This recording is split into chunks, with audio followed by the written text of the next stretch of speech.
In 4 days, 18 hours, 52 minutes, and 24 seconds, you will be watching the Martinsville race, Brandon. Mm-hmm. Excited? Very excited. You excited to see Kyle Busch, Ty Gibbs, and Martin Truex Jr. win this weekend?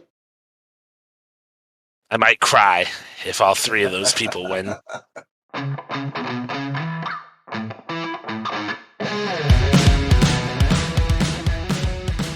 Welcome to another episode of the Bernie Breakdown. I'm your host, Brandon Monroe, alongside me, Mark Chavez. Doing this recording a little bit earlier in the week because I am going to be on a plane here relatively soon to go to Martinsville for the race, meaning we have to get this out and ready to go before we have any of our notes we normally do.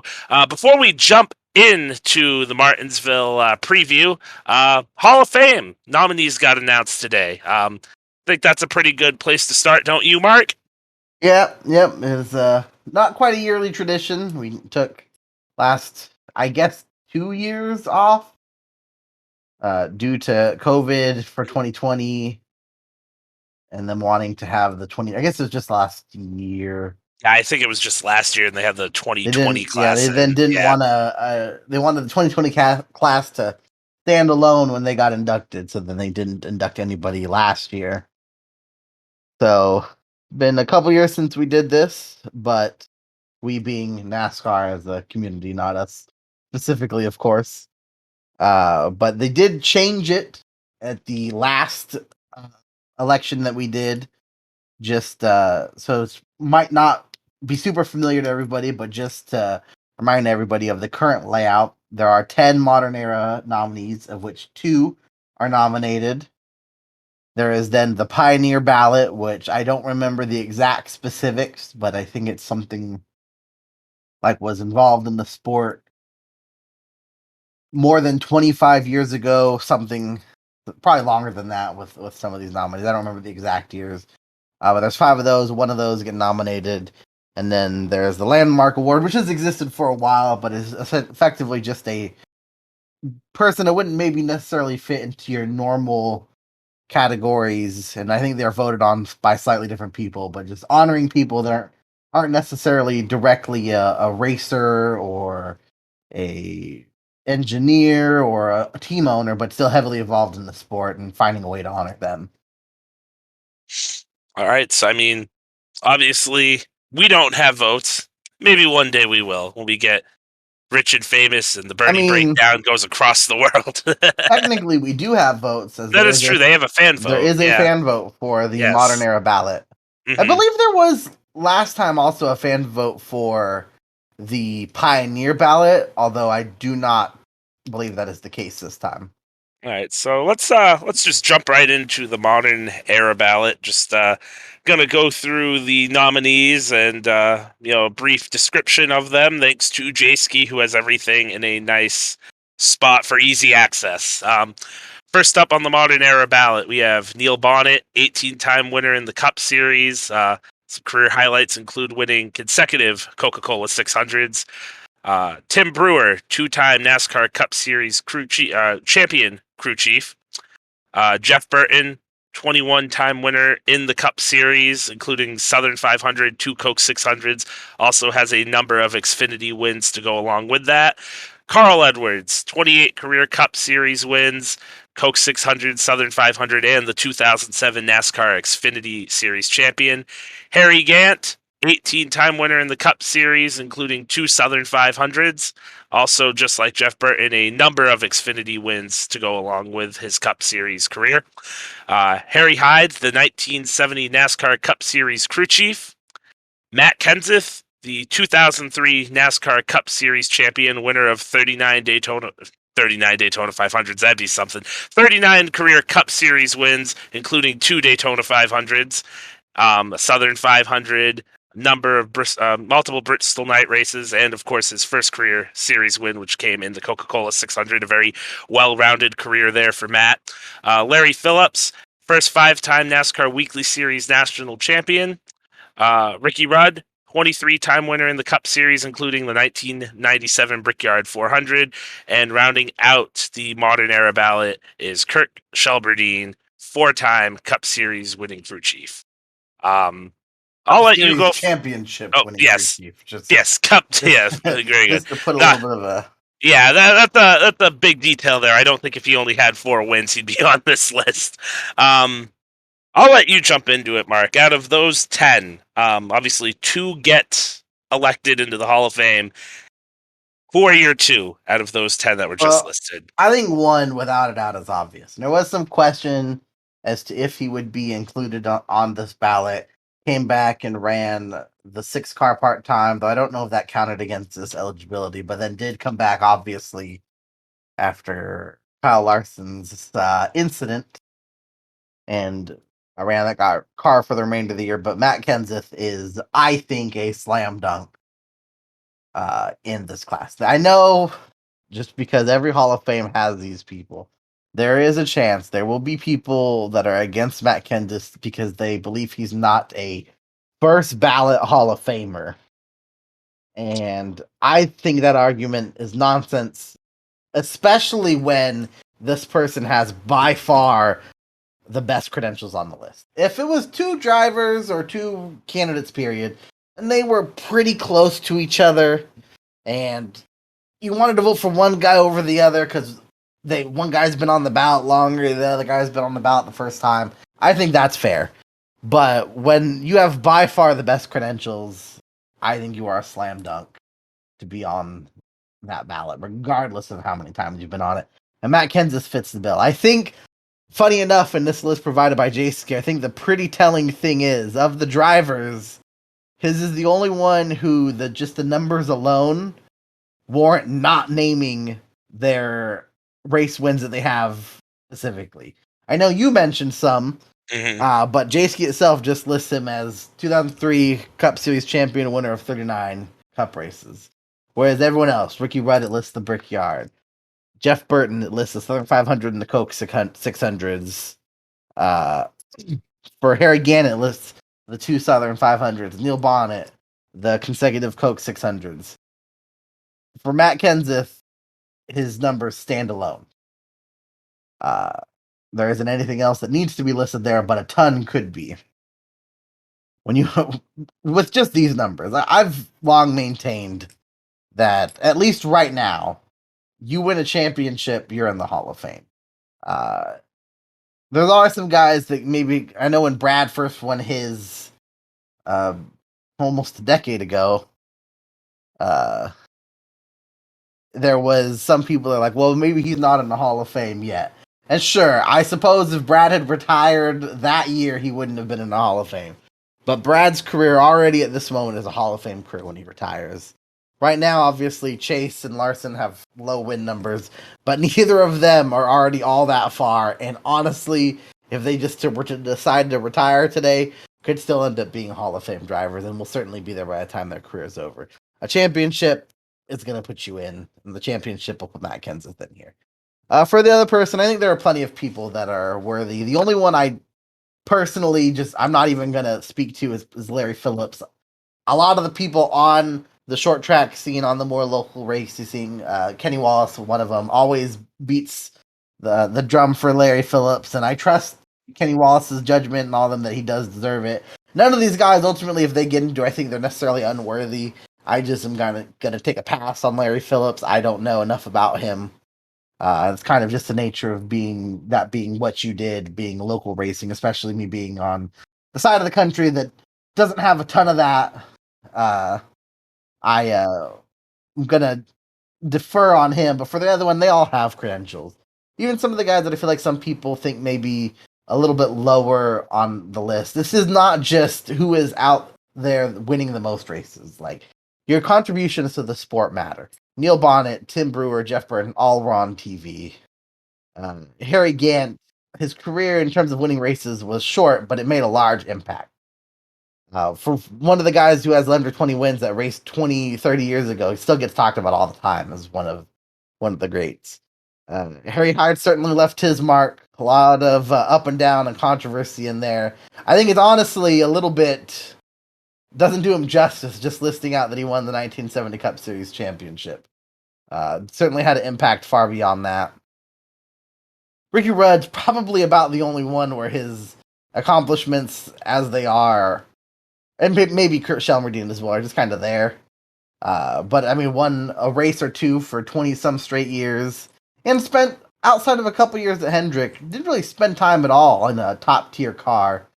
So certainly contributed to, or certainly had more success than you would expect him to necessarily. And Chris Shelmerdine, I feel like gets the short end of the stick just because I think more people remember his driving career. But if I'm voting, I'm obviously voting for Matt Kenseth. I can reserve the right to change my vote whenever I want to. Right now, just because I think there needs to be more crew chief still, and I think Kurt Shelmerdine's qualifications are more than Tim Brewer's. I'm going to go with Kurt Shelmerdine. 4-time champion crew chief. Only a couple others have achieved it. I think, like I said, Carl's incredibly well qualified. I actually don't think I mentioned his name going through, but obviously also incredibly well qualified. 28 wins. I believe one Southern 500. Yeah, one Southern 500, one Coke 600. Xfinity champion, lots of wins. Some voters, just because, like I said, every Hall of Fame has those guys that try to go past the numbers, but almost discount them. Will discount Carl because he retired sooner than they would have liked for him to. But he'll get in, and it wouldn't be surprised if it's this year. He's certainly worthy too. But my vote would be Matt Kenseth and Kurt Shelmerdine. I think if you have a vote, and it wasn't one of those reasons that you laid out just because Hall of Fame voters could be, well, Hall of Fame voters, and you don't pick Matt Kenseth, then I think you're a little crazy. When Like, Jeff wasn't unanimous, Tony wasn't unanimous, and I don't know who those were. That stuff doesn't get released. You don't deserve to have your vote if you didn't vote for either of them, and especially in this class, I'm not. When we were at 5, or if Matt and we still had the depth of candidates that we had when we were inducting 5 people. It's certainly easy to see Matt Kenseth not be a first ballot. But when you look at this list, the success he had, if you don't vote for Matt Kenseth, I'm not going to go as far as say you should lose your vote, but you better have a pretty damn good argument. Yeah, and I can't come up with any argument close to keeping Matt Kenseth out of the Hall of Fame. His Cup statistics alone, as we've already mentioned, slam dunk, no doubter, Hall of Famer, no questions asked. Obviously had a very good Xfinity career as well, racked up a bunch of wins in that series. No doubt in my mind, can't say it enough, Matt Kenseth, Hall of Fame, you could book it. That second one, I'm with you, just going over everything. There's a couple people that jump out to me. Shelmerdine, someone I'm definitely looking at. I agree with you in that the fact that I feel like crew chiefs are not representative, not represented enough in the Hall of Fame at the moment. 4-time Cup Series champion crew chief. Not a lot of guys. I think probably that list might just be Dale Edmund and Chad Knaus that have 4 or more with Shelmerdine. I think it probably is. Yeah, so I mean, it's not a lot. Because Jeff had 2 different crew chiefs. Right. Yeah, he won 3 with Ray and then 1 with Robbie Loomis. I know Dale Sr. won 2 more with Andy Petrie, and then he had, I believe, was it Doug Richard won his first one with him? I think that's right. I think so. Yeah. So there's, out of those guys, I'm trying to think of other ones that maybe move around, and maybe somewhere down the road somebody could add their name to that list. Sure. But that's still a ways away, and Shelmerdine having 4. I mean, Adam Stevens, does he have 2? I honestly can't remember if he was with him. I think he was with Kyle for both of those. I think 15 was his first year. So I think that's the only one. Like I say, I think he's the only active one with 2. Yeah, I think you're right. So it's still a long way to go. Shelmerdine's close, but since you went with Shelmerdine, I think I'm going to go the other direction here. I think I'm going to go with probably the driver that has, the next closest to being a complete resume over, other than Matt Kenseth, and that's Carl Edwards. There would be something funny about Carl and And Kenseth getting in at the same time. At the same time. You Despite just all kinda odds, one racing way longer than the other. Not way, but several years. think they might And Herschel, reenact he was like, their little scuffle at Martinsville they had when they were teammates. I'd like to say, or I'd not like to say, but my gut says I doubt it. But I don't know. Kenseth has definitely loosened up a bit. I feel like, or at least let his true colors show more than earlier. I mean, for heaven's sake, we had a commercial where he was literally a robot, making fun of the fact that he was a robot. And I definitely saw more of his personality at the end. So it would be pretty funny. I would think it's funny. I don't know if Carl would necessarily think it's funny as part of the other problem. But I mean, and as much as I deferred on him, really looking at this, the only other guy that could get inducted between either of those two, like I said, I think Kenseth is slam dunk first one, that I won't really question it pretty strongly, probably is Larry Phillips. A lot of people feel pretty strongly about him, and if that group won over, I'm not going to be out against it. Because it's really kind of an apples to oranges comparison when you look at his numbers against anybody else. But for everyone else, there is a comparison there, and Carl Edwards or Kurt Shelmerdine is better than any of them. Yeah, in terms of the numbers. So yeah, back to Edwards. 28 Cup Series wins, Southern 500, a Coca-Cola 600, multiple Bristol night races, 2007 Xfinity Series champ. Gave us a playoff format. Yeah, yes. If retired because of the stage format. I mean, I think what could hold him out is I do feel like he possibly rubbed people within the industry the wrong way, especially with how he retired. I think it'd be wrong to hold him out for that. I genuinely do. I think it'd be stupid. I could see it happening. It's just the way the Hall of Fame voter is. But I think there's some people that think it happened the last voting cycle. That's part of the reason why. I mean, anyone that thinks that based on again, this is not just you have the most wins in NASCAR. This is part of your contribution to the sport. Anyone that thinks Carl deserved to be in over Junior is kind of just straight up a Junior hater. Obviously, in terms of Cup Series numbers, Carl's were what do you have? 22 more wins? 2 more wins, but I mean the way I look at it. Sure. No, I know how you look at it. Well, I was just gonna say having the 2 Daytona 500s. That's a big deal. It is a big deal. I'm not discounting that, but I'm some people do. And so if you look at just literally the Cup numbers and the Cup numbers alone, I get Carl over Junior. I still, because of the Daytona 500s, don't necessarily agree with it.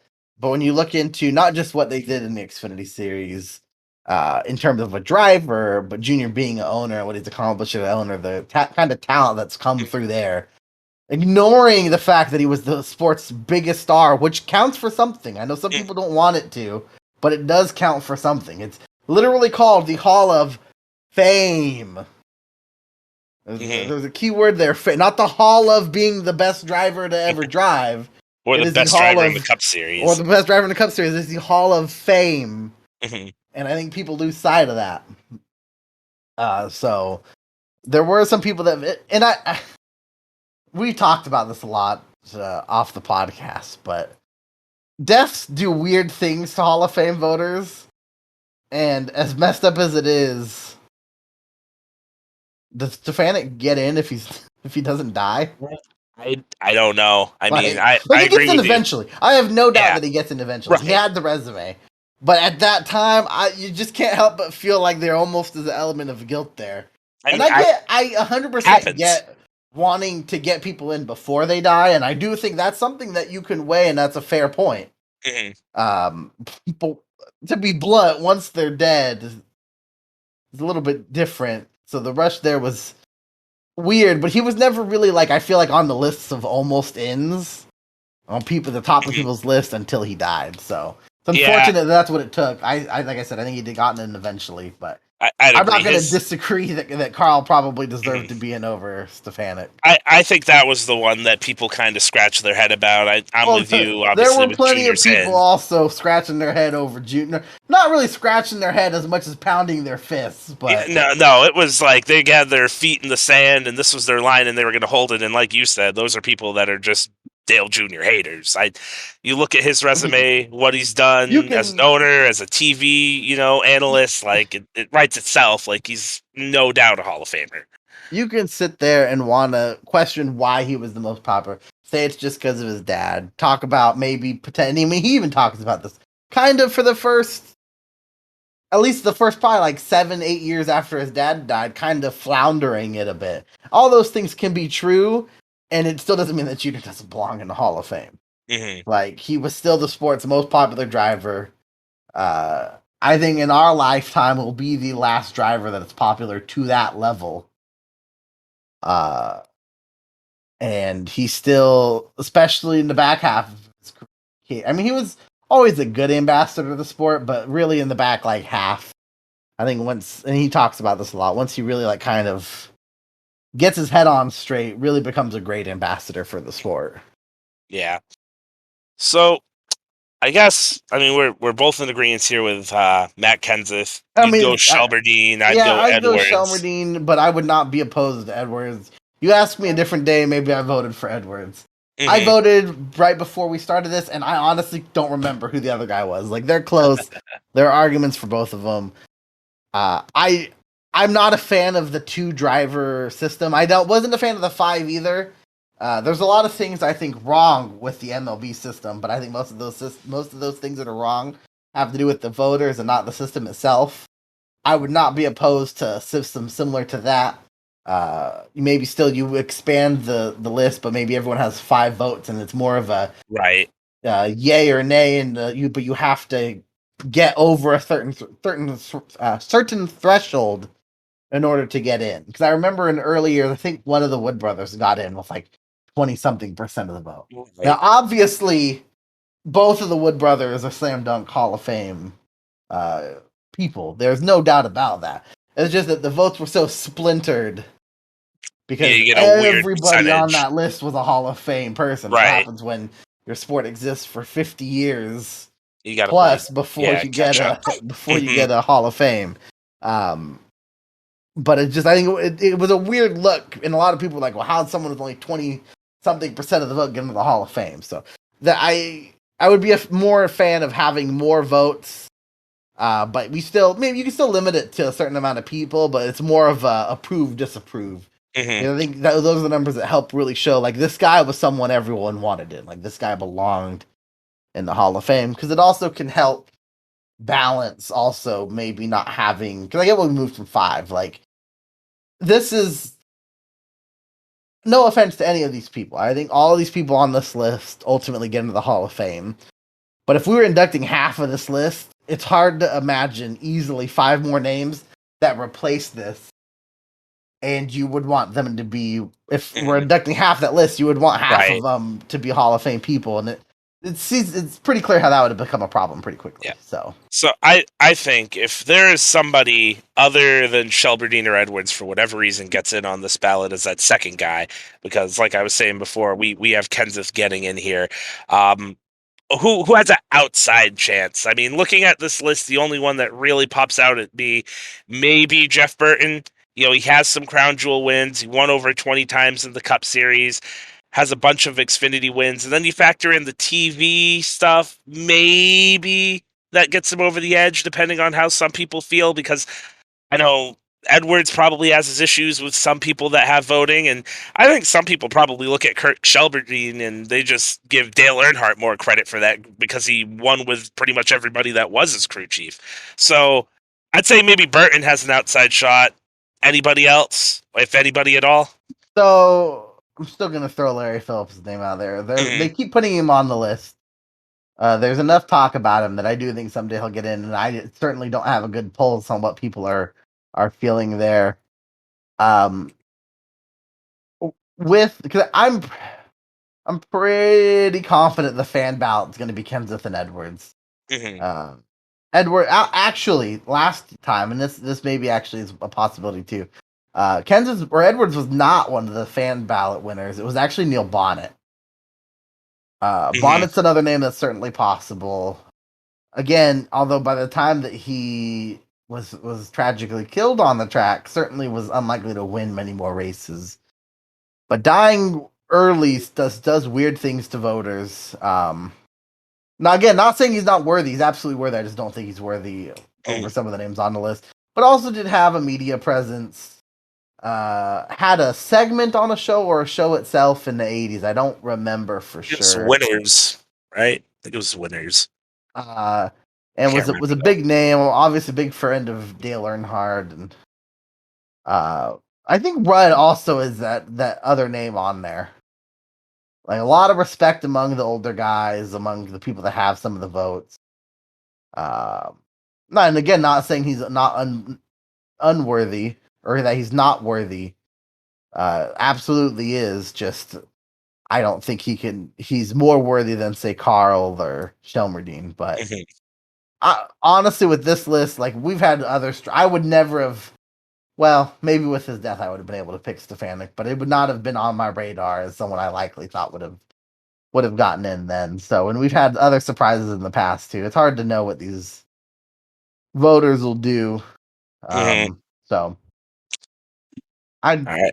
none of them I think would truly surprise me, except for Kenseth not getting it. That would be pretty surprising. That would be a shock of the century. That'd be more of a shock than St. Peter's making it all the way to the Elite Eight in the men's basketball tournament this year for the NCAA. Yep, and then they canceled the tournament, and there were no more games. Moving on to the Pioneer ballot, you have 5 people on there. Sam Ard, two-time NASCAR Xfinity Series champion, obviously did a lot in the old Sportsman Series as well. AJ Foyt, 7-time Cup winner, including the 1972 Daytona 500. Banjo Matthews won over 250 Cup Series races, or built cars that won more than 250 Cup Series races, and 3 championships. Herschel Mcgriff, the 1986 NASCAR Winston West Series champion. Obviously did a lot more in the sport than just win that. Racer, pretty much. He's done it his whole life. Almost positive he's the oldest driver to ever start a NASCAR race at the age of 90. Still alive today. Played the national anthem for that race, too. And then last on the list, Ralph Moody, 2-time NASCAR Cup Series owner, champion, and a mechanical genius of the Holman Moody team.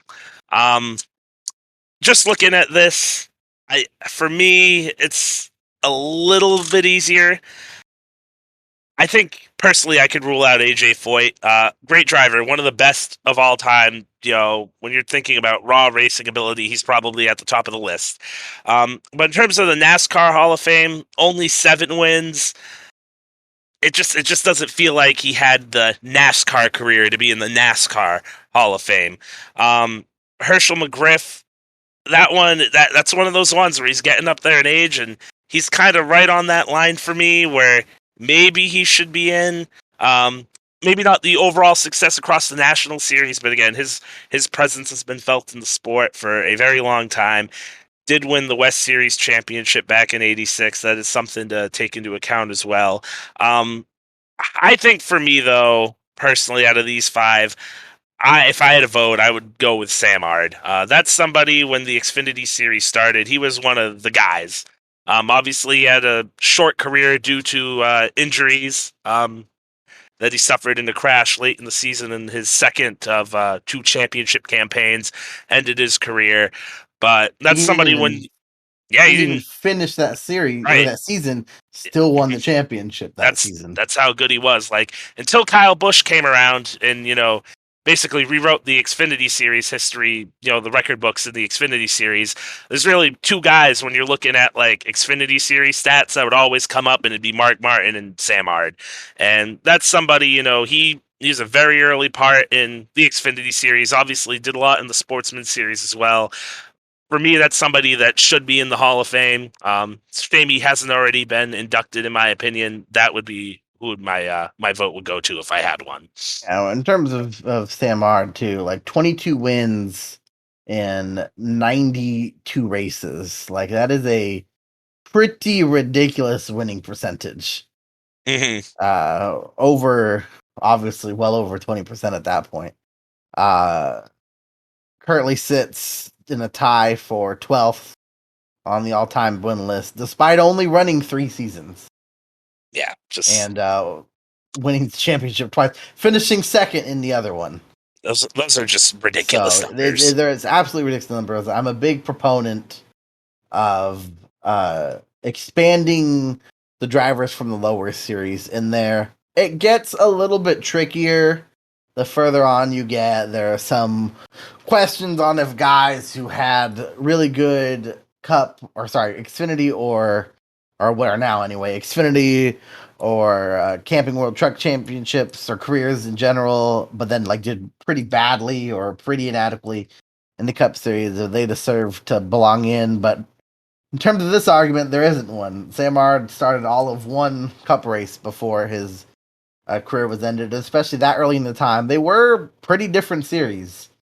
You still had the crossover people, but it wasn't the same field basically now where the Xfinity Series, especially with the schedule of tracks to go to, really is kind of just double A or triple Triple A A, double A, baseball. yeah. Like it literally is. There's like two different. They run one less race, and at this point, there's like 2 tracks that are different. Maybe just one track that's the other than the race they aren't running. Mm-hmm. They do go up to Portland. Yes, yeah, that might be the only race. Yeah, instead of Sonoma. yeah. There's some other race they don't go to too, because I'm pretty sure they only run 35 races. Yeah. But I can't remember which. Do they only go to? Nope, we only go to Pocono once anyway. It doesn't really matter. I don't remember for sure what it is. But regardless, you don't have that issue with Sam Ard because again, one single start in the Cup Series, which was also towards the end. So it's not even like it was early on. He decided he couldn't do it, and then that was it. Like it was in the end of the season, the 84 season, the same season that his career ultimately ended in. So I think Sam Ard's a slam dunk. Wish he would have gotten in a few years ago while he was alive. And I've been a big proponent of expanding the roster of the drivers that are in from those lower 2 series because they aren't, especially in his past history, just like minor leagues. And they are still NASCAR, and this is not the Cup Series Hall of Fame. So, one other guy I do want to highlight, though, is just the ridiculousness of the career that is Banjo Matthews. Not only did his cars win over 250 races and 3 championships from 1974 to 1985, his cars won 200. That was the time in which he was building cars. 262 of the 362 Cup races that were held, which was 72% of the races held in that 10-year time span. And then actually in 1978, all 30 of the races that season were won by cars he had a hand in building. That's pretty insane. It is absolutely insane. One of the guys that and this is why I'm glad we have this Pioneer Ballot Award, because when you have the names that people recognize and the names that NASCAR kind of wants to get in, I feel like some of these guys can get swept under the rug. Like our first inductee was Red Farmer, and I feel like a lot of people would have never wanted Red Farmer in because of NASCAR, whereas we know it, which is basically just, for the most part, Cup Series, Xfinity Series. Once it became the Busch Series, or I guess it was the Grand National Series for the first few years, and then the Truck Series. Even though, we have the Sportsman Series, of which we have very little historical numbers for somehow, in which Red Farmer raced in those, if I remember correctly. Mm-hmm. So I'm glad that this exists. I am with you with AJ Foyt, though. AJ Foyt, obviously one of the most talented drivers of all time, but never really NASCAR famous. Obviously has the 7 wins, but this one kind of feels like NASCAR trying to expand the base some. Like he won 7 races, which is 7 or 6 more than Mario Andretti won. But Mario Andretti also ran a good bit fewer races. So, like, is he going to someday get nominated because he also has a Daytona 500 win? Like, I think AJ Foyt, if we had a list of, like, highlighting some of the more winners that were not necessarily typical NASCAR drivers, which there were a few of them, especially back then. I think that would be fine if there was like an area in the hall that like highlighted some of them. But I don't think AJ Foyt had a NASCAR Hall of Fame career. Mostly because he didn't try to. Like, True, I mean, he had other things to do. With what he did in his limited starts, likely could have been had he wanted to be.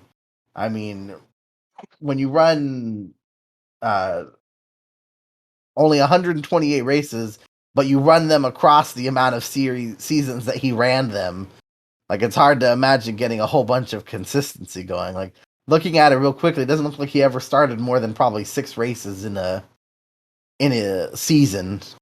First race was all the way back in '63, and the last one was that he started anyway was in '94. So it wasn't like he was trying to have a NASCAR Hall of Fame career. Won on some big tracks, I will give him that. Won Daytona, Ontario twice, won 500, and then two firecrackers. It looks like one at Atlanta, which especially back then was a more prestigious. He just won. One at Riverside once. So hey, 7 wins. 6 of them were in the state of Florida or California. But certainly, like I wouldn't be completely shocked if he got in. I definitely think everyone else on this list, from a NASCAR perspective, deserves to be in more than AJ Foyt. But my 2 picks, obviously, if I can only have one, I'm probably picking Sam Ard. But Banjo Matthews also incredibly, incredibly deserving as well. All right, so that wraps. Oh, you got something I else will to say? say, if there are people that are convinced that they want to vote for Herschel Mcgriff someday, might as well vote for him while he's still alive. I will say that.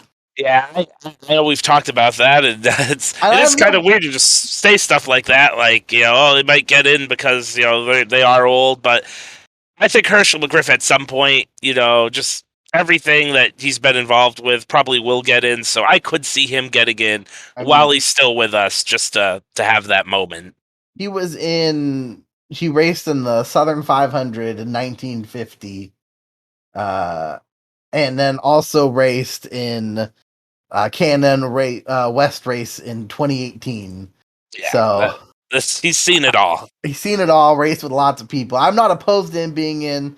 I probably would never ultimately vote for him if I had a vote, but I would say if there were people that do think they would vote for him, that I would probably make the decision just to go ahead and vote for him. Mm-hmm. Also, because it does not list this, did have 4 Cup wins too. It wasn't like he didn't win any Cup races. He did have 4 Cup wins, all coming in one year. Really, the only year that he had the resources to try. So it's not like he was without talent. Right. Also won those 4 races in a span of 1, 2, 3, 4, 5, 6, 7, 8, 9 races that included another 3 top 3s. So certainly looks like he could have had the talent had he been in a consistently competitive car to win. So it's not like he's just this guy that went out there and putzed around the track logging laps. Right. So I think there's a lot of guys on here on that Pioneer ballot that would definitely be worthy. It'll be interesting to see how that shakes out. Moving over to the last thing that we have nominees for, the Landmark Award. You have Janet Guthrie, the first female to compete in a NASCAR Cup Series Super Speedway race. Alvin Hawkins, NASCAR's first flagman, established NASCAR racing at Bowman Gray Stadium with Bill France Sr. Also was at the Streamline Hotel when they were doing the meetings to start NASCAR, so he is a prominent figure in the sport there. Mike Helton, the 3rd president of NASCAR. He also held track operator roles at Atlanta and Talladega. Lisa France Kennedy, NASCAR executive vice chair and one of the most influential women in the sport. And then last but not least, Dr. Joseph Mattioli, the founder of Pocono Raceway. I think we're both on the same page here. I think you could go into a little bit better detail than me just when we were talking about it earlier. Who is the person you would pick for the Landmark Award? So if I'm voting for one person, which that's all that gets in, the vote would go to Helton. In NASCAR's darkest moment, Mike Helton was the man who had to stand up, more eyes on the sport than ever, and give the press conference that NASCAR's biggest star and the biggest star they'll ever have was killed on track that day. Had just been named president of NASCAR. It was just his second year, based on this. Very very early on in his second year, and I think that honestly kind of understates the involvement in the sport he had. Like he had been involved in the sport with a long time before then, and still is now. In terms of officials, by far, especially among current fans, the most recognizable face. More than Phelps, even more than Jim France, maybe not more than Brian France, but he's not in charge anymore. We were saved. And obviously probably not, although among today's fans, maybe more than Bill Jr. Definitely more than Bill Sr. at this point among your more modern, current, younger fans. He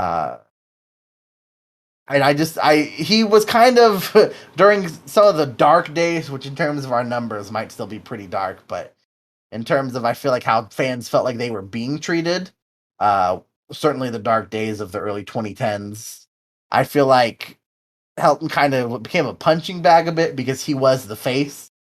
For better or for worse, for him, Phelps is kind of that person now. But one of the most recognizable people in the sport, that especially that isn't a driver, has been very impactful, very involved in it. I think Mike Helton would be a very, very worthy nomination.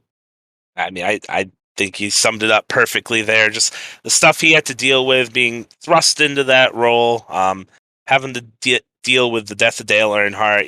He was the face. You go back and you watch any of those videos, and they're in the room down there at Daytona, and it's him having to make that announcement. And he's one of the prominent guys that had to lead the sport through one of their darkest times, if not the darkest time. Also, I mean, I think too, just expanding outside of that, he's a pretty prominent figure back then in the early 2000s, just at the track. I mean, he was. You'd always know where he is with that big mustache. Like, you know who Mike Helton was. For someone that, I mean, he's been on TV, other than that infamous moment, been on TV a bit, but not a ton.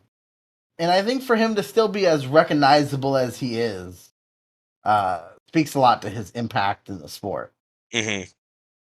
I do want to, obviously, I'm going to guess most people don't know enough about Alvin Hawkins.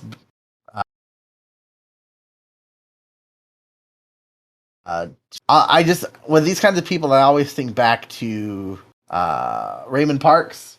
For the longest time, anytime it talks about him being in the Hall of Fame, the only thing that would ever be listed was that he was the team owner of NASCAR's first winner, Red Byron, or first champion, Red Byron.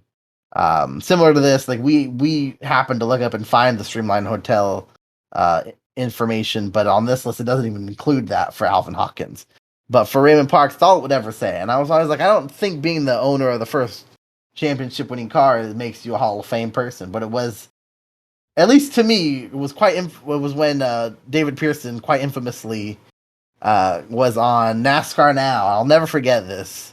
This was before any Hall of Fame induction had happened at all, I believe. At the bare minimum, it was after the first one in which David Pearson was not inducted. And he was there, I think, sitting on track at Darlington in an interview, and said that he would refuse to be inducted before Raymond Parks was. This was not true. This proved not to be true very quickly when the next year or that year, David Pearson was inducted before Raymond Parks and just quietly accepted it and moved on. But talked a lot about it, and there were things like the first couple years, like the entire or a majority of the purse was Raymond Parks' own money, and just all the other things that he had done in the sport to help keep it alive back then. And I'm sure that Alvin Hawkins had contributions similar to that, but they're not listed, so there's not a lot I could say in terms of his worthiness to be inducted. Maybe the same thing's true with the Mattioli family, but they were still with Mattioli, but he was still alive up until I became a fan, and all I ever knew him for was owning Pocono. And I don't like Pocono enough to where I think the guy who helped build it should be in the Hall of Fame alone on that. The other person that I could certainly see being inducted is Janet Guthrie. I mean, yeah, you would be lying if you try to pretend that she's not just being inducted because she's a woman, because that is the truth. I don't think there's anything wrong with that though. Similar to Wendell Scott, although obviously no wins, but similar to it, faced a lot of adversity, had to go out there and just kind of make her own way, and had success for the most part. First top 10 for a woman, had a handful of top 10s, and I know this is NASCAR, not IndyCar, but then went qualified in Indy, got a top 10 in the Indy 500. So, still talked about today. She's still alive, still mentioned all the time. And, I mean, just to be blunt, it took Danica a long time to meet her numbers, and it certainly was not as impressive as the manner in which Janet Guthrie did it. So if she did get in, I would not be upset about that at all.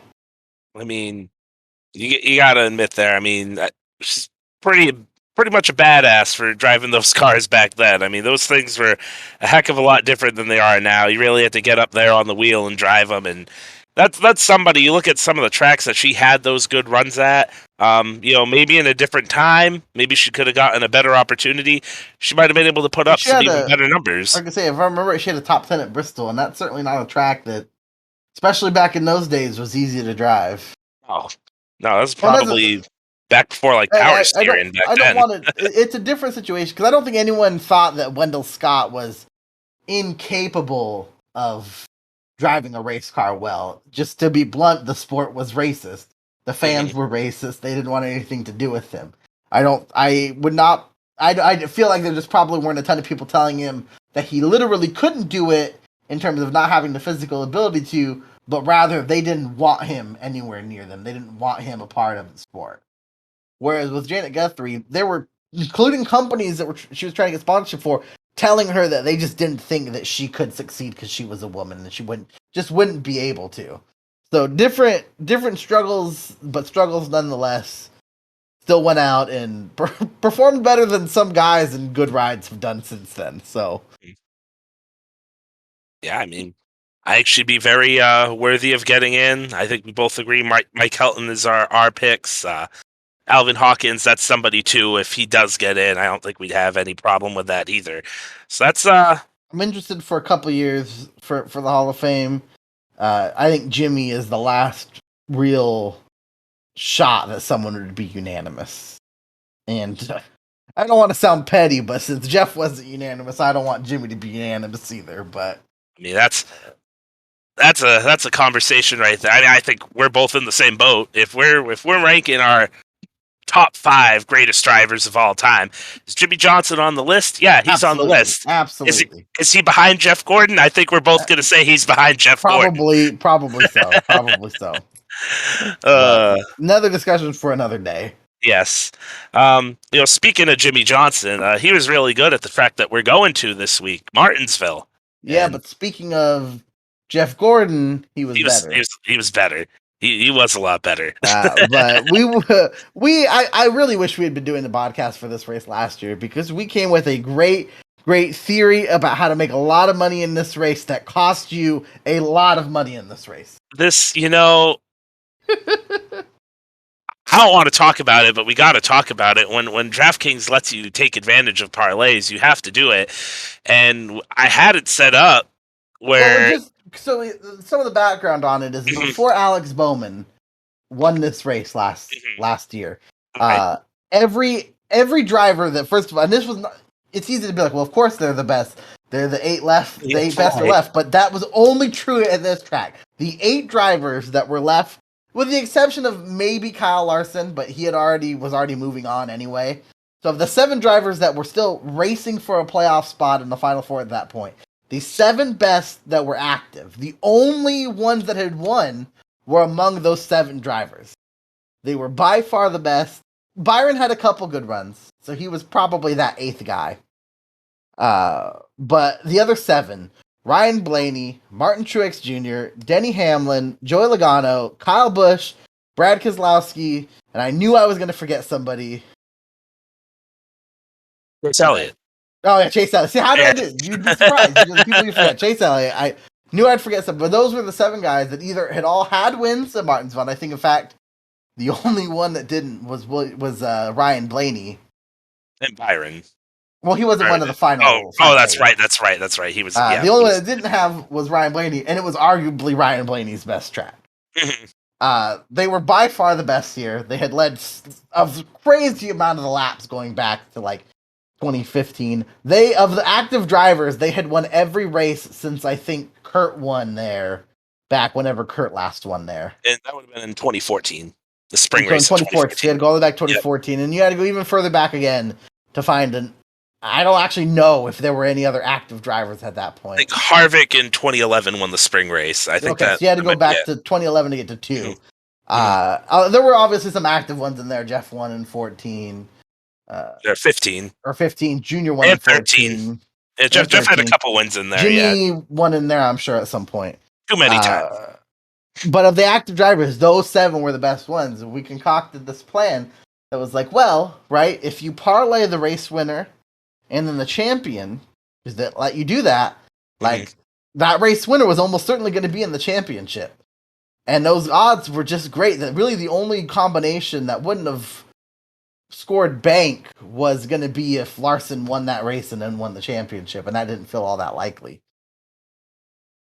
But then Alex Bowman.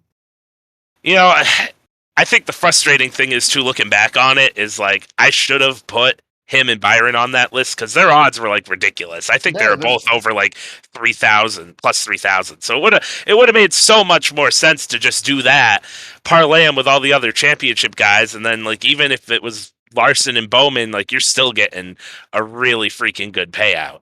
That's obviously that was like a kick right in the gut there, but that's why we do these things. I've been looking forward to this race just because it feels like redemption, where you inevitably go to the race and see something else that you don't want to see happen.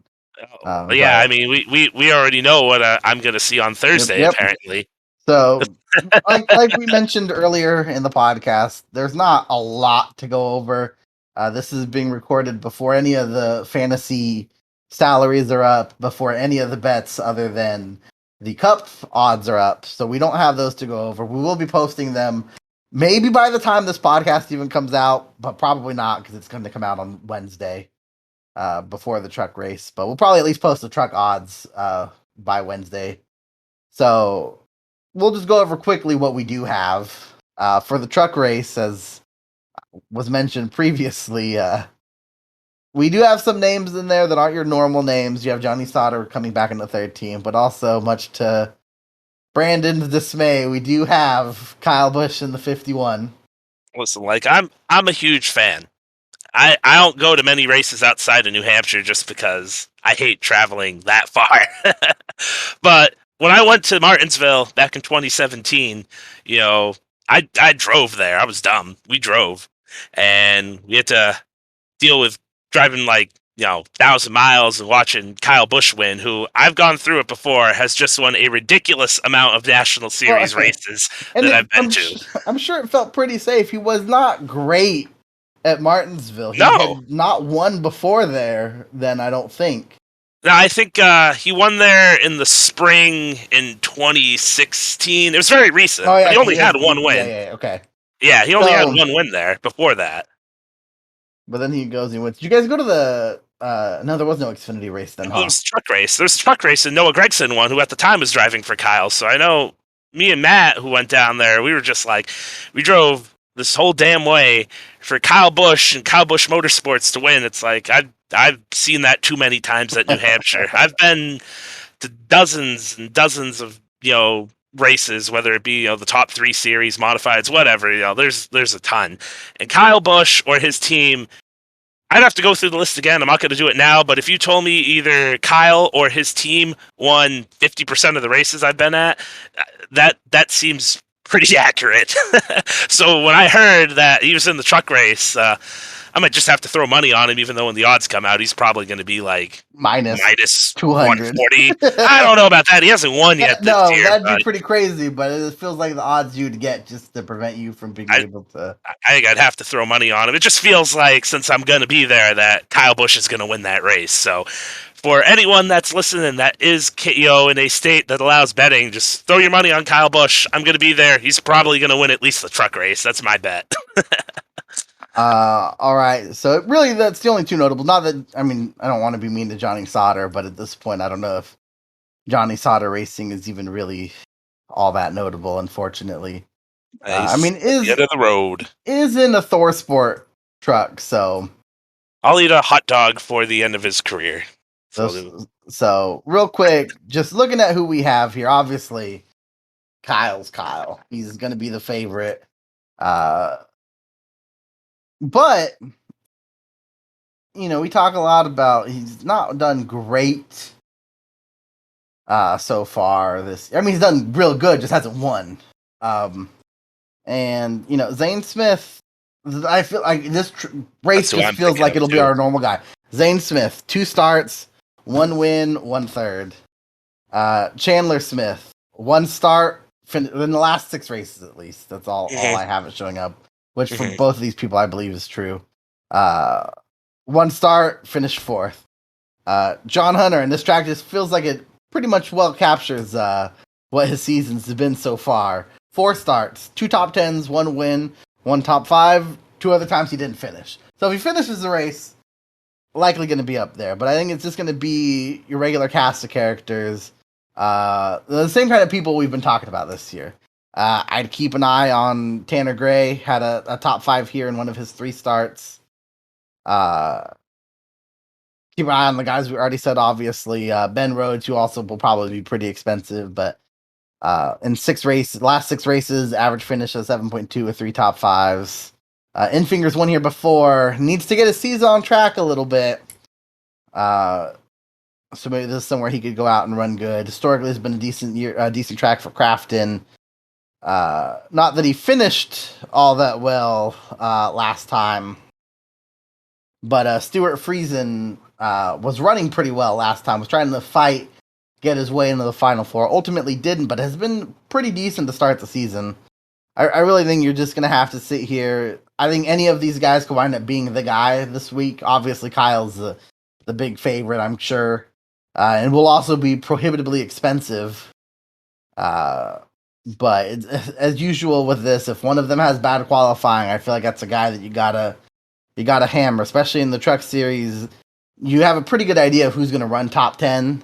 So if a guy has a bad qualifying lap, qualifies in the 30s, you could probably bet on a good amount of points for him. But I don't really know if there's anyone else who really sticks out. Anyone that sticks out to you? I mean, if I felt like this was the Matt Crafton of old, he's had a lot of success at Martinsville, but I just don't get that feeling from him right now. Maybe he'll surprise me, but I doubt it. Zane Smith is the guy that I have circled. Him winning here last year in a season that I think a lot of people felt like he really underperformed, and now with how he's come out to start this year, looking the best that he ever has in the National Series across the board right now.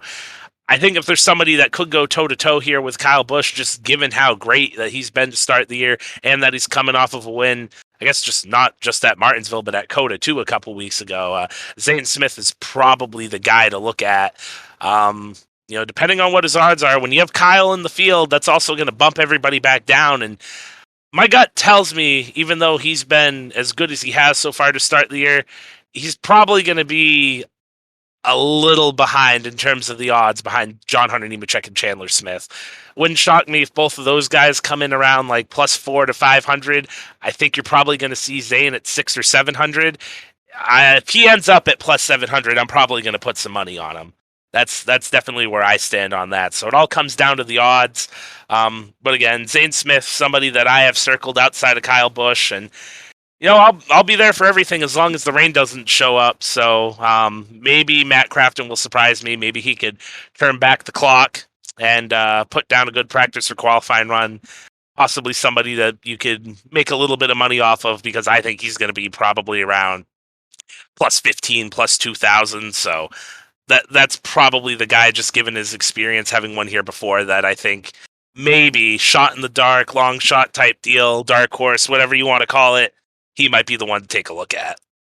Yeah, and not saying that you should necessarily bet on this person, but I mentioned him for last week, and I really think he's probably gonna be cheap enough most weeks that he races because he's so young. You can't race them all still. It will probably be a play in fantasy, but Taylor Gray will be back in the truck this week.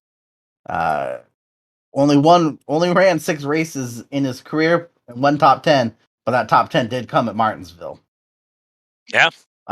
So I definitely would keep an eye out on him. If Coda was any indication, he'll be pretty cheap again this weekend.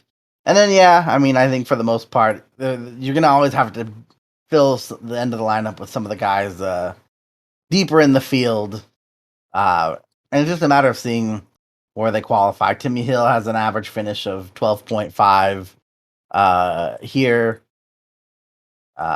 Carson Hocevar also 12.5, although Timmy Hill is usually significantly cheaper than Carson Hocevar. I actually don't know if Chris Wright is in the truck this weekend because trying to cross-reference too many things doesn't look like it. But if he is, he had finished 13th in his one start here.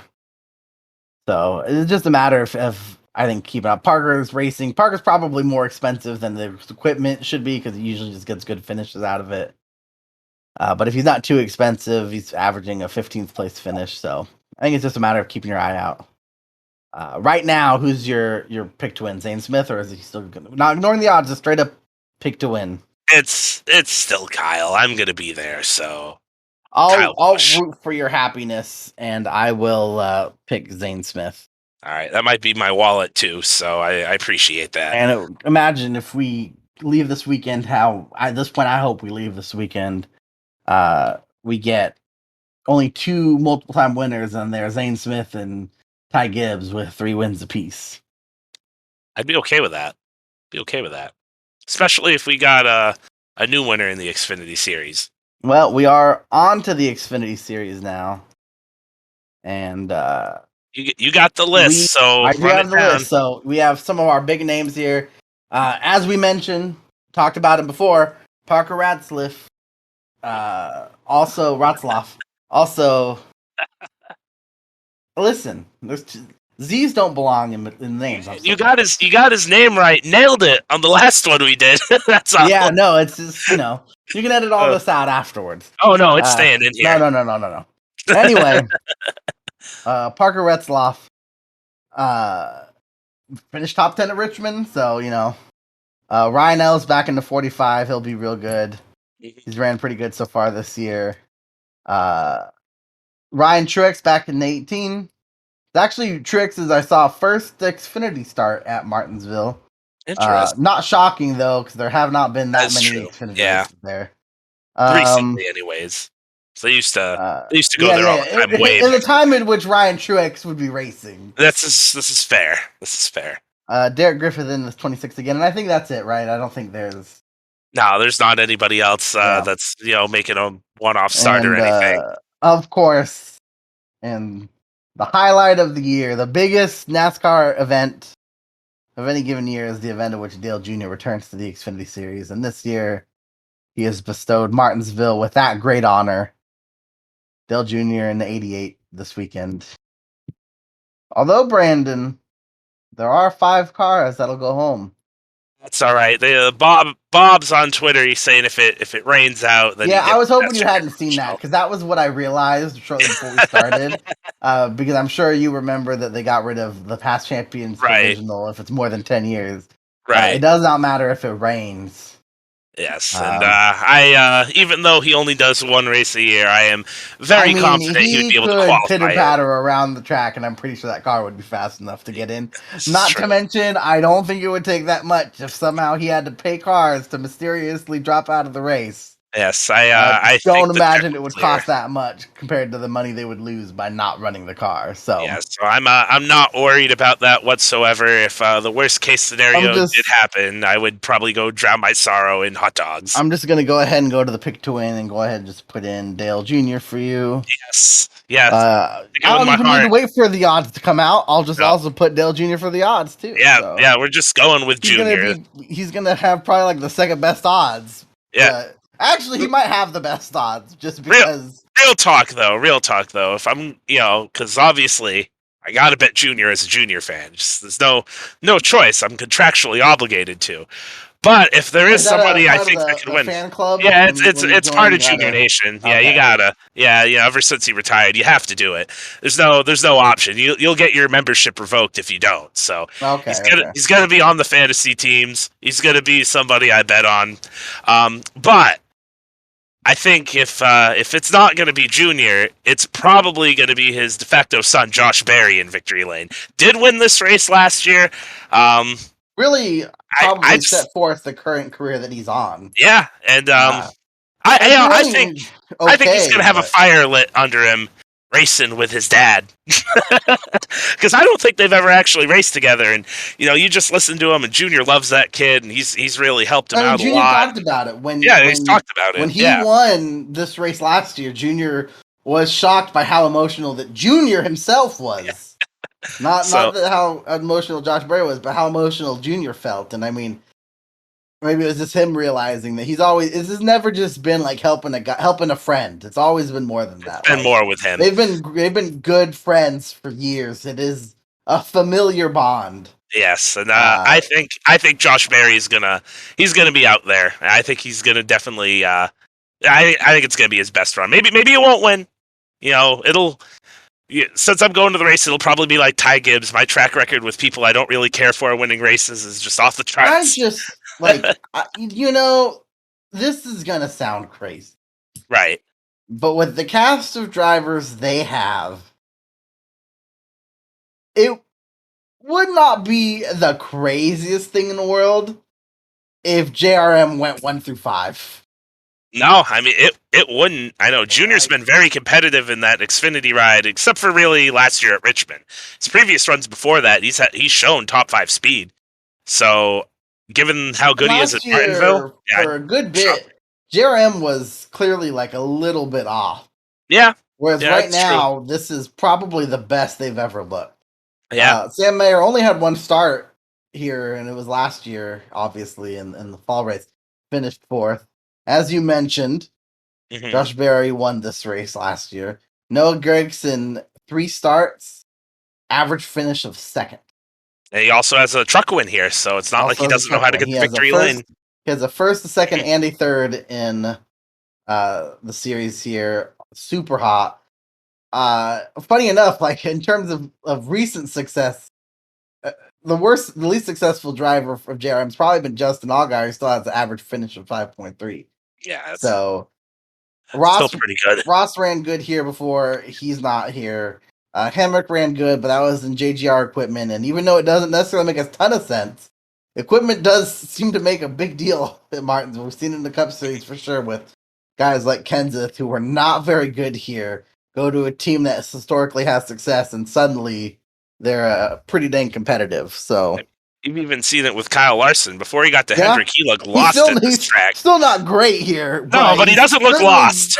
certainly better than he was. Yeah, So uh like obviously we don't expect them to finish 1, 2, 3, 4, 5, but man, it's possible, and it'd be damn cool if it did. man. It'd be cooler if the 88 was in the front, but I'm not Well, gonna get my hopes up for that. maybe he'll spend a lot of time in the front. It's possible. I hope so. He's not Yeah, my pick to win because I'm a stubborn man.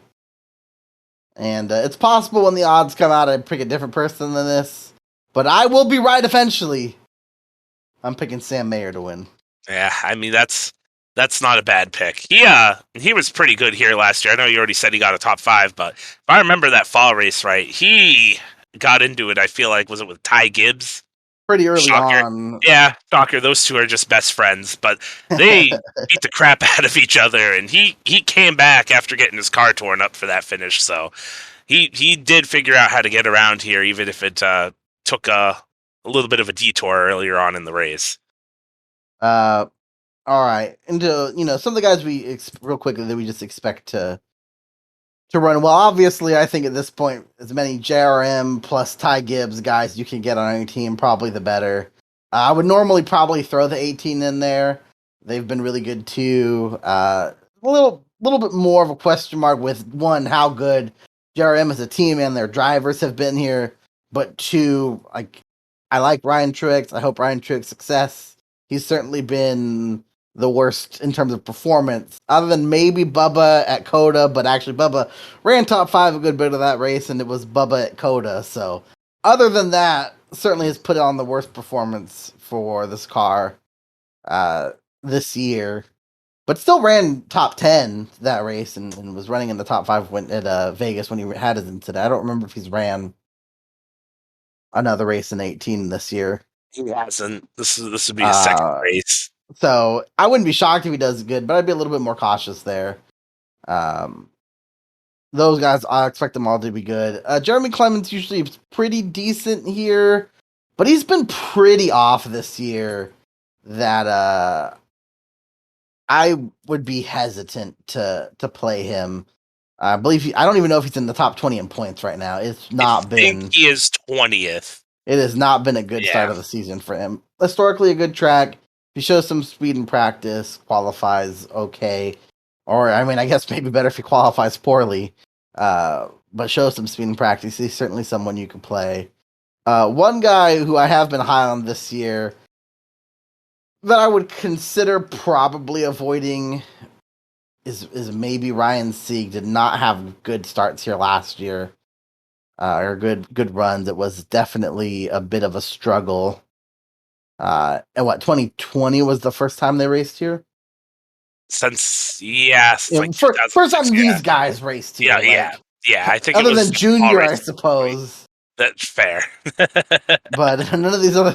some of these kids quite literally might have still been in potty training at that point. Yeah. Yeah. What was it? 06? 06, yeah. No, you're... That means I would have been bored. I mean, some of these kids, Sam Mayer's 18. Yeah, that's... I'm old. Sam Mayer was quite possibly... Probably not in diapers, but at that point would have been 3 to 4 years, around 3 years old. So that was Darrell Waltrip's last start too. That's when he finally got to drive the old Aaron's Dream Machine. So, for all intents and purposes, only 3 starts here. Sieg did run good, or at least finished good his first start. And last year was definitely a down year for them, so it's possible he bounces back. But whereas this is definitely a track I'd be less confident on. But I think a lot of it, I think some of the guys you've seen do well. I mean, you have... I don't know how much it'll cost. We don't know that, obviously. But you have to keep an eye on Radzloff after the strong run at Richmond. It's just someone you have to have an eye on. I would hope they don't go all in on the qualifying setup this week, because they did that in his first start. Was that at Phoenix, I believe, and he qualified really good there, too. Had some mechanical issues that took him out of the race, but... Just please, as a fantasy guy, let's qualify 22nd, Parker. Listen, go ahead and qualify in the dead last as long as you qualify. Yes. So no problem with that at all. You have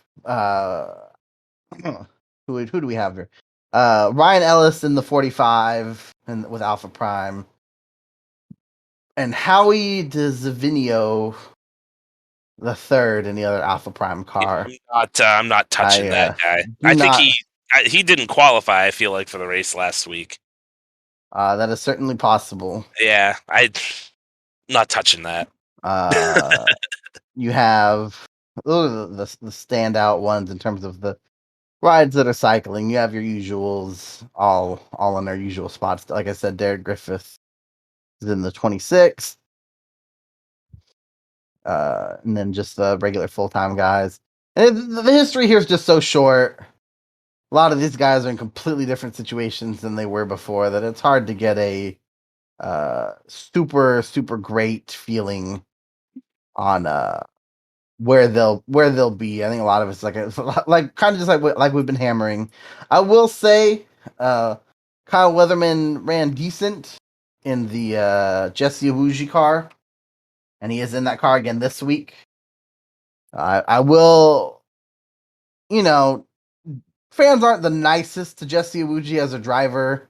Not going to say they're wrong, but it takes, and I mean, similar to Tommy Joe Martins, takes a lot of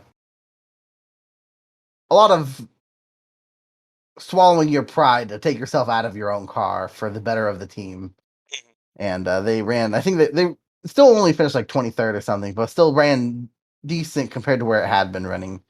So depending on where he qualifies, they could do that again. But really, it's just gonna, especially before we know the prices, it's just in a track like this, it's gonna just be wait and see who you can get at what.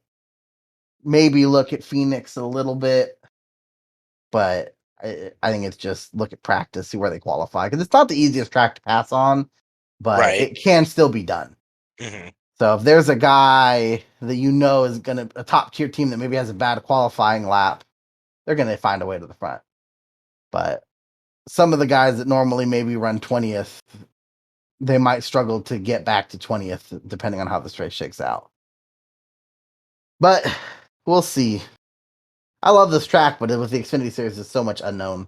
Right. I mean, hey, over the next couple of years, we'll get a little bit more built in there. Although with people moving up and down a lot through that series, it'd probably still be hard to shake out.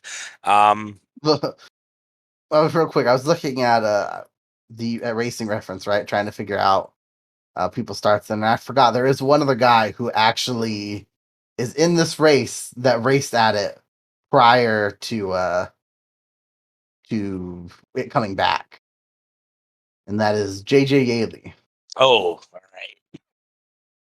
The only guy here with 4 starts. I was thinking there, I was like, who else might have done? I guess technically Daniel Hemrick, because he did run the Cup Series in 2019. Sure. But yeah, sure. I mean, well, and then some of these guys, like Gregson, ran it in the Truck Series. Right. Some of these guys have truck yeah. experience here, but yeah, no one else has the Xfinity experience past a couple years ago. Gotcha. So. All right. JJ Yeley. Hey, actually, JJ Yeley's always usually pretty solid fantasy play. Decent usually value. qualifies back in the 30s, but keeps the car clean, brings them top 20 sometimes. Yep. So it's not a usually bad. Pretty like last few years has averaged like 30 fantasy points in there. Keeps the car clean. You still occasionally get those crazy people that think that he should have a shot in a high quality ride. But I do think he's better than maybe some of the crap he got, 10 years ago. 10 plus years ago at this point, but I would agree with that. All right. Probably moving on to the Cup Series next. Yep. Where, we have the most experience, most fun, nothing out of the ordinary here. No open cars. No open cars. So sorry, Brandon, you will not get to see Greg Biffle race this weekend. That's a shame. No Biff for you. I was really looking forward to sticking with him. Got to stick with the Biff. Yeah. Even at the plate tracks. So listen, at the plate tracks, he will stick with you. He will stick with you. We have JJ Yaley in the 15, Josh Blicky in the 77, and Allmendinger in the 16. At this point, why wasn't he just running full time? I suppose if he was running full time, he'd also be a lot more upset with how COTA played out. But also, if he was running full time, I think then Chastain would have gotten a lot more pushback on his move. Probably. That's for sure. I don't know if you're looking at the odds right now, but at least on my DraftKings, it is showing JJ Yaley with no odds to win the race. That is, I see Garrett Smithley with no odds to get a top 3 or a top 5 as well. So maybe they finally learned. I don't know why. They're like JJ Yaley, he can't win the race, but Garrett Smithley can, but he can't. Yeah, but he can't get a top 3 or a top 5. All right. Go ahead. No, I was just gonna say that they need to fix that. Oh yeah. Well, But do they? I mean, I guess you might as well collect free money if you get it. But yeah, fair. Why not? Just looking at the odds for this race, you know, I don't know why, but Chase Briscoe at 2,500 looks really good. well, And I maybe mean, he's one of those guys that's ran good this year. You figure mhm, if if if you could draw any comparisons from Phoenix, which is not like this track, but one of the closer ones, I guess. I mean, maybe even Richmond too. You well, could probably do that. what's funny is right, like AJ had run good at this track before. Yeah. Uh, I like this is one of those weird ones. Sometimes the road course guys run good here. Mhm. Chase Briscoe, kind of a road course guy. Yeah, no, he definitely has shown up at the road races. I guess that means you'd also need to take a look at Ross Chastain, who's sitting at plus 1,600 as well. So I think there is some value here.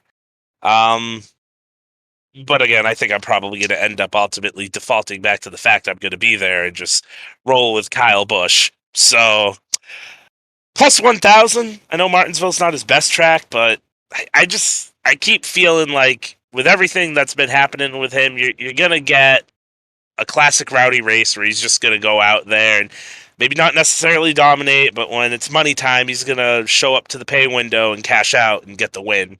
Um, Came pretty close to winning this race in the fall, had a top 5 car, wasn't quite there with Bowman and Hamlin at the end, but did have a crack at him at the restart before Bowman got away. Um, I just like the odds there. Plus 1,000. I do really like that. So Kyle Busch, that might be the play, at least for me, looking at these winning odds right now. So Martinsville was always already kind of like a great equalizer. We had Corey LaJoy get a couple top 20s there. Uh, Bubba somehow, at least since 2018, never actually finished in the top 10 here, which seems wrong, but I suppose it's true. But this ran in the top 10 a lot. Uh, so it's already been a pretty big equalizer, but I think we're gonna get back to just I I think there's a good chance Truex walks away with it. It's been a real good track for him. He had a lot of speed last week. But maybe I'm gonna go with you. You do get to see our eighth first time winner, not first time winner, first Right. win of the season, eighth in a row. First time we've gone past 7 since 2003, and I think, and I for how good he is, at this track, I don't hate his odds either. So I'll probably pick him for my race bet too. But I'm gonna go with Ryan Blaney. Oh, I'd be good with Finally, that. finally getting it done. Not just uh this year, but at this track as well. I would be pretty happy with that. Plus 900, those are good odds. I'll be honest, as crazy as it sounds, I've only seen Martin Truex Jr. win one time, and that was back when he was driving for Chance 2 when he won at New Hampshire in 2005. I don't know how many times at Loudon, even Martinsville, the other race I went here in 2017, where he had a chance to win this race and he just comes up short. I've seen a lot of dumb stuff happen to him. I remember, I think both races in 2017 had a car capable of winning. The first race there at Loudon, he had a tire go down and he ended up losing a bunch of time, ultimately not winning. And then the fall race that year, when they still had 2 races, he got caught up in a lap car incident. And then you cap that off with the amazing show that was the 2017 fall race at Martinsville, where him and Kyle had a duel to the line after the whole incident with Chase and Denny and all those shenanigans that were taking place. Martin Truex Jr., that's somebody who I feel like I should have seen him win in person like 4 or 5 times. And outside of that one Xfinity win, like, which is getting scarily close to like 20 years ago. It just hasn't happened. Plus 550, those are still pretty good odds. He did run really good at Richmond, so maybe the momentum is going to carry Truex's way.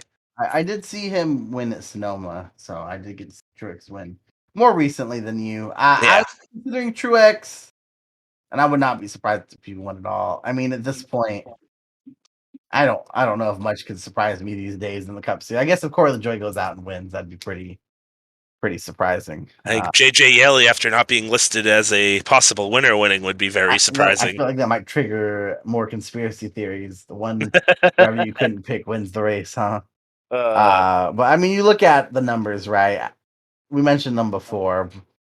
Brad, Truex, Kyle Busch, Ryan Blaney, Chase Elliott, Joey Logano, Denny Hamlin. In the last 10 races, they have the most top fives. Byron has 3 and 8 races. Byron, obviously, someone to keep an eye on, has had some very strong runs here. Not as good of runs as of the last couple ones. Still top 5 runs, but wasn't necessarily up there competing as much as he did. I think 2019 was that the one that he was like right there and just couldn't really quite get to Truex. I believe so. Yeah, it was. Yeah, he's just right on his bumper at the end of the race. So outside of those guys, outside of your Brad, Truex, Kyle, Blaney, Chase, Logano, Denny, in the last 10 races, there are the guys. You have William Byron with 3 top 5s, Kevin Harvick with 2 top 5s, Larson, Bowman, Kurt Busch, Austin Dillon with 1 top 5. Nobody else has a top 5. We said this last time, and then Bowman went out and won, but this is still a track. I don't know how much this car could actually change this track. I think it'll be the same style of racing. I expect a Hendrick guy or someone who's already won here to win, to be perfectly honest. Barring something crazy like Bubba Wallace finally putting a whole race together here. That would be pretty crazy. It would be pretty crazy. That's how you get to over 16 different winners That is in the regular season. We need a couple more guys that are those really way out there ones. Even someone like Briscoe, and Briscoe does not have a ton of experience here. He has 3 starts, and I guess he probably had some in the Truck Series. Yeah, he would have probably had. I think they were running there twice a year, so a couple 5, there, I guess. Yeah. And it's hard to really say just because last year that team was not very good, but I mean he finished 22nd and 27th in the 2 races last year. So I think a lot of practice will show a lot until Ryan Blaney wins the pole again, leads this time 300 laps, and then doesn't win the race. So it's even worse somehow because it's only a 400 lap race. That is true. It is worse. I did forget that in me throwing out the numbers there. That'd be 75%. Poor guy. At some point, I'm going to go through and see how far some drivers have to go down on their laps led chart to get to their first win. Because Ryan Blaney's is definitely up there. So I guess 16th. His 16th most laps led is the first most laps led he's had in a race. It looks like for a win. For a win. Jeez. Yeah. He doesn't. Let me guess. Was it at Talladega? Sorry, 15. It was at Talladega. Talladega. That makes it even better somehow. Then his second most led, also Talladega. Yes. So, unfortunately for Ryan Blaney, we are not going to Talladega this week. He's got to kind of sit there and wonder what he has to do to freaking. That's why he also it's been like this his whole career. He doesn't get the crap for winning races he shouldn't, because he's lost so many he should have won that people just kind of let it go. It's kind of reminds me to a degree of Martin Truex Jr. before he got to Furniture Row, where we look at his early on at Furniture Row. Yeah, that's true. Before they went to Toyota. Yeah. Excluding 2014 because that year was just a dumpster fire. But if you go back even to MWR and DEI, you look at Truex's numbers and you could be like, man, this guy should have 7-8 wins, and at the time he only had 1. And he definitely was a fan favorite, and a lot of people felt bad just because it felt like anything that could wrong did go wrong. The difference is Ryan Blaney still randomly wins these races, so I And know. now Truex not really a fan favorite anymore. No, not anymore. I mean, I guess, too, you could probably also, to a degree, say it about Chase Elliott, where he has a bunch of wins, but then you look at some of these races where, whether it be his pit crew or other issues, and kind of go, man, he could have like over 20 wins Yeah, right but now. I mean, most of the wins he won, he also like led a bunch of laps. And Dover, he didn't. That's really the only one that jumps out to me where if you kind of feel like, man, he stole that race. I guess Kansas a couple weeks later that year, I don't want to say he had help. Harvick got a speeding penalty, but he still had to hold off Kyle Busch and Kyle Larson at the end of that race. So it may have been the next week. there was a Dega in between. Oh, Dega So was in Amarola, between, okay. yeah, Amarola won that one. But yeah, no, I mean there's a bunch of drivers out there. When you go back and you look at their lap sled and you just see everything that they have done in one, and you go, man, they could have a bit more there. Well, it's also funny. I feel like a couple of Denny's with dominating performance at Richmond, he did not win. I don't like to think about that race. And then he goes, well, sure, but I mean, he led a lot of laps in other races too that he didn't win. And then he goes out yesterday, leads 5 laps, but they were, I guess, the 5 most important. Man, I did not eat M&Ms for like a year and a half. I feel like after that Richmond race.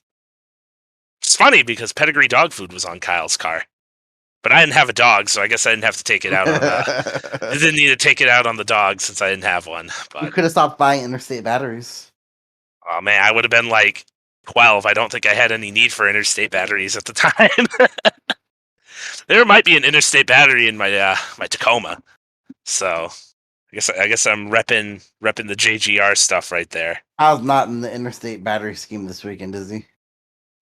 If he was, I'd feel like that's just going to result in him wrecking. Like, it's funny. Last 2 years up in New Hampshire, I've seen him on track for like maybe 20 laps. He wrecked out of both races early on. Last year was hilarious just because of the rain. He is actually, JC does not list what he is in, so I could not tell you. If he is in the interstate batteries car, that might cancel out him winning the race. He does not have good luck in interstate battery cars when I've seen him in person. Maybe it's interstate battery cars in New Hampshire. I say that, but I think he was in an interstate battery car when he won there in 15, so. Maybe it's interstate battery cars in New Hampshire in the 2020s. I was going to say when he doesn't have a broken leg that he's racing on. Fair. That could also be that. Moving forward, any plays, even though we don't have the salaries out for fantasy teams? Absolutely nothing. Not without him. It is definitely a week where you need a guy. Like, the problem is that you're getting to is the guys that I feel like were decent plays last few weeks, this year really. Your Briscoes, Chastains, Reddick, they're going to get more and more expensive. Making it harder and harder to get the plays out of them. And this is a weekend, at least right now, I wouldn't feel super comfortable with them. As I mentioned, some of the guys that have had, at least for their price point, good runs. Bubba Wallace, Corey LaJoy. They're certainly in contention as a value play. Corey LaJoy would obviously, in particular, be a deep value play. I think Eric Jones might be a pretty good value play, too. What's hilarious with Eric Jones is because of what I used on Racing Reference, it only goes back to the last 10 races. I don't remember if Eric Jones' career started before the last 10 races. But in the last 10 races, he has 1 top 10. It was his last race here. But in the JGR cars, he got 0 top 10s here. That is a bit puzzling. Yeah, no, I was thinking earlier. I'd already looked at him. That's why I didn't bring him up. I'd been looking at him earlier, and that's what I noticed. That in the last 10 races, he has a single top 10, and it is this last race. Christopher Bell also has a top 10. Tyler Reddick has a top 10. Larson has 2. I mean, Suarez has 2 in 10 races, so he's certainly someone to keep an eye on. I will say, for Allmendinger, which this dates quite a ways back to where he was with JTG, those cars were not very good. Finished 6th, 8th, and 14th, and then also 40th, but he was involved in a crash in that race. Mhm. So he is one that could be a value deep. The Kala cars have certainly struggled. They were, I mean, in the nicest way possible, bad this last weekend. They were not good in the Cup Series this last weekend. But I mean, this is definitely one of AJ's better tracks. So he is someone that could be a play as well. It's hard here because, like I said, the guys that I feel like you would normally gravitate to that are in that middle bracket but getting a little bit more expensive, they don't really have the history here. Just because it's been so dominated by those top guys. Like, I mean, one guy, and he'd be tricky, but just based on the way that he's ran this year, he could still be pretty cheap. And I don't know that I'll say this any other time this year outside of maybe a plate race, but I do think you have to keep Brad in mind. I feel comfortable with that just because he had a decent showing at Richmond. Decent showing at Richmond. 8 top 5s in the last 10 races. 9 top 10s in the last 10 races. Martinsville, obviously. Average finish 6.7, which is only behind Truex, who's won 3 races, and Kyle, and that's only 0.1 behind Kyle. And I mean, Brad has 2 wins in this span, too. He's led the second most laps. I mean, he's ran good. It's been a very, very good track for him. And I mean, Buescher in his starts here with Roush, he did get a 9th here last year. Yeah. Also finished 13th in the first race last year and 13th in the first race in 2020. There's one other race start with Roush was 38th, but he crashed in that race. Mm-hmm. So, you know, Brad can certainly put up a good performance. I think with him, he should be a reasonable enough price, although with him it will depend on where he qualifies. Like if he starts top 5, it's a little bit harder of a play. Just because I still think he's probably a solid bet for a top 10 and worth a top 15, but when you're starting 5th, finishing 15th. Yeah, it's not good. There goes 10 of your points right there. So right. Can't have that happen. You're going to have to just find it's a track that's going to be hard to pass. We have seen some weird things here. The pandemic race in 2020 early on was one of the strangest stages of racing I've seen in my life. So many traditionally really good cars went a lap down or almost went a lap down. Kyle and Denny got trapped a lap down, never recovered. Truex may have gone a lap down, but almost did. Now, he wound up winning the race, but it was a struggle there. Somebody, I think it was maybe Logano or Eric Almirola, they were leading before the competition caution came out. The competition caution came out, and then they plummeted like a rock, too. Strange things happen in this first stage here. And you can get trapped down pretty early on. I don't know, and we usually don't know this early out, if there will be a competition caution. If there is, I would not have any trouble picking somebody if they were starting in the back, because I do think that at that point that would help them. But if they're starting in the back and the slightest thing goes wrong, it can be really... Like, Denny and Kyle were basically 2 laps down all day because they just could not get their laps back. So I would be a little bit more cautious here because it's very easy to get trapped lap down and just never get it back. So in terms of usually I like starting those guys deeper in the field, a little bit more cautious here. But I mean, if it's someone like a top tier driver, especially the top guys this year, basically any of the Hendrick cars, even like a Chastain, who I believe got a top 10 in his, he absolutely did not. He does not have any top 10s here, but he did finish 17th in the first race last year here. And I mean, she's basically ran better everywhere than he did before. Yeah. So I think a lot of it's just wait and see. All right. Well, I think that pretty much wraps it up then. We're going to probably try to do the review as soon as possible when I get back from the track. So that'll probably be out maybe Monday. Depends whenever I get back. But I'm ready for a great weekend of racing. I'm sure everybody is. Martinsville's always a fan favorite track.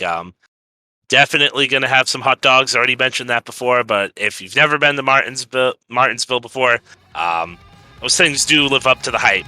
Especially at only $2, you can't go wrong. But like I said, that's probably going to wrap it up for now. Thanks for listening. Make sure to follow us on our social media platforms, Twitter, YouTube. Probably going to have some other platforms rolling out here in the future. Instagram as well. Gotta follow us on there. Make sure to like and subscribe when you listen to the podcast on your favorite podcasting platform. Until next time, guys, thanks for listening, and enjoy the race weekend. I'm sure it's going to be a blast.